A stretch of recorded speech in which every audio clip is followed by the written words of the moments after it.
Their country may have voted to leave Europe, but the football team have no plans on leaving the continent just yet. Wales are through to the quarter-final, and with them, fellow underdogs Iceland after their historic win over England. Joining me to discuss it is, of course, our very own Deputy Sports Editor and Iceland's newest fan, Duncan Hare, and our not at all surprised sports reporter, Ashley Hammond.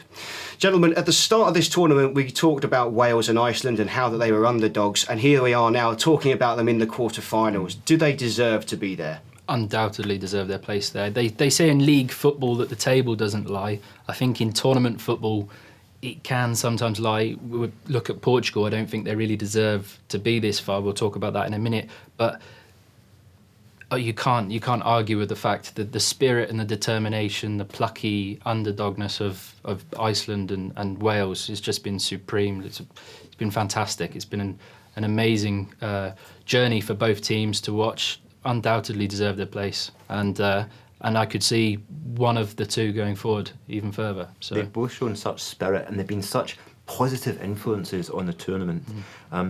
The manner in which they've got to this, it's so unexpected, the manner that they've got to it, but undoubtedly they do thoroughly deserve it.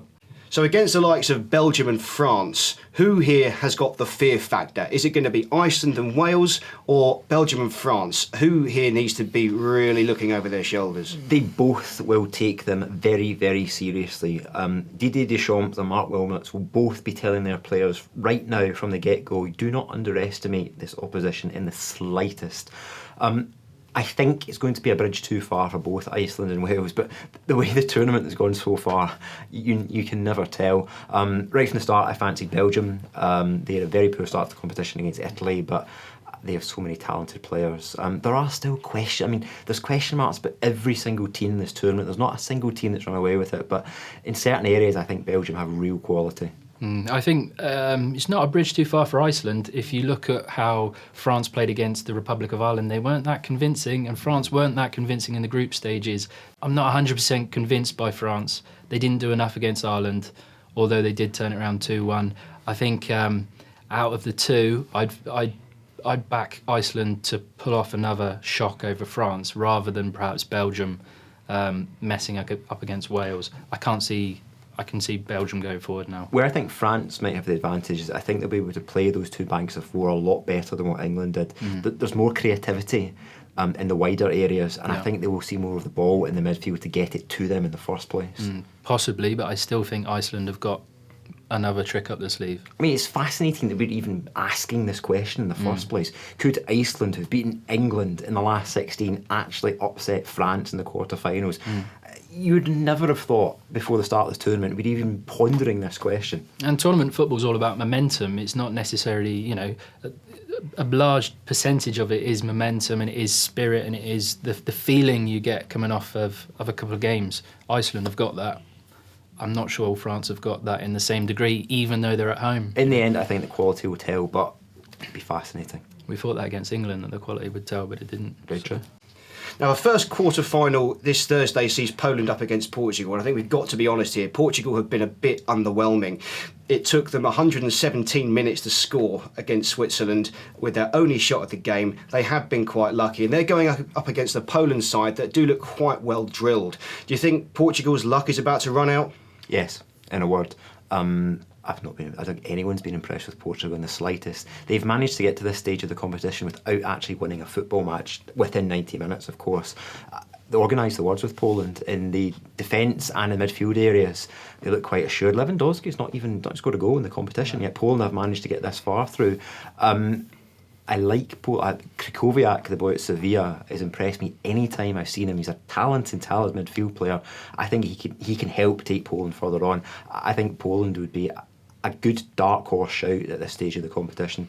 I think Portugal are going to be one of those annoying teams that they don't deserve to be this far, but they'll creep through, and they're in an easy part of the draw as well. So I wouldn't be surprised if you could see Portugal going on a bit much further than they deserve. They shouldn't have even got out of the group. This best third place team, in my opinion, is a joke. They shouldn't be this far, but they probably can go forward. So lastly, gentlemen, I want to talk about Germany, and they look like they really came alive against Slovakia in this tournament, and they're going up against a menacing Italian side.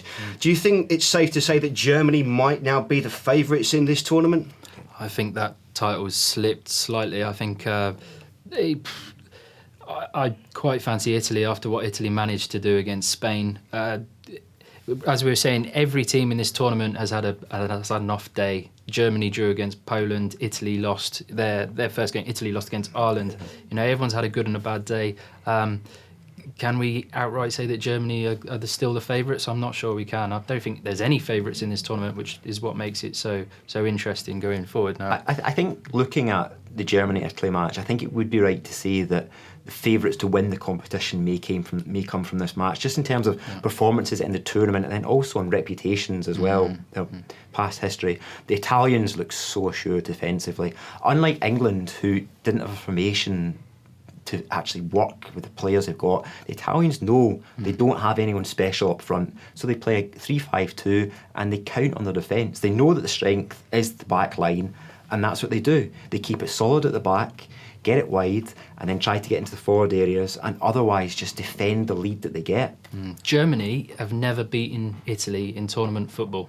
I'm quite big on stats. Lars Lagerbäck had never lost against England last night. Well, and obviously you all heard it here first. So I reckon Italy, and I don't think Germany are necessarily the favourites that they came in as.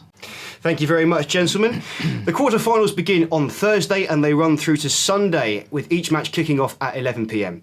As ever, you can catch the latest news, views and results on golfnews.com, and don't forget to follow us on Twitter at golfnewssport using the hashtag Euro 2016.